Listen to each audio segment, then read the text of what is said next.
আসসালামু আলাইকুম। আমার মতো কে কে আছেন যে টক এবং ঝাল অনেক প্রিয়? আমার ঝালটা খুব ভালো লাগে, সবসময় ঝাল বেশি খাই। তার জন্য সকালবেলা গরম লাগতেছে দেখি মৌসুমি ফল বলতে শুধু চালতাই আছে, তার জন্য ঝটফট বানিয়ে ফেললাম মশলা ছাড়া, শুধু লবণ আর মরিচের গুঁড়া দিয়ে।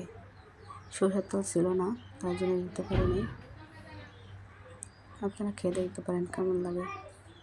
অল্প জিনিস অনেক মজা বেশি, তার জন্য ফিফটি নিলাম। খুব খেতে ইচ্ছে করছিল, ওইখানে বসে পাকের ঘরে খেয়ে ফেললাম।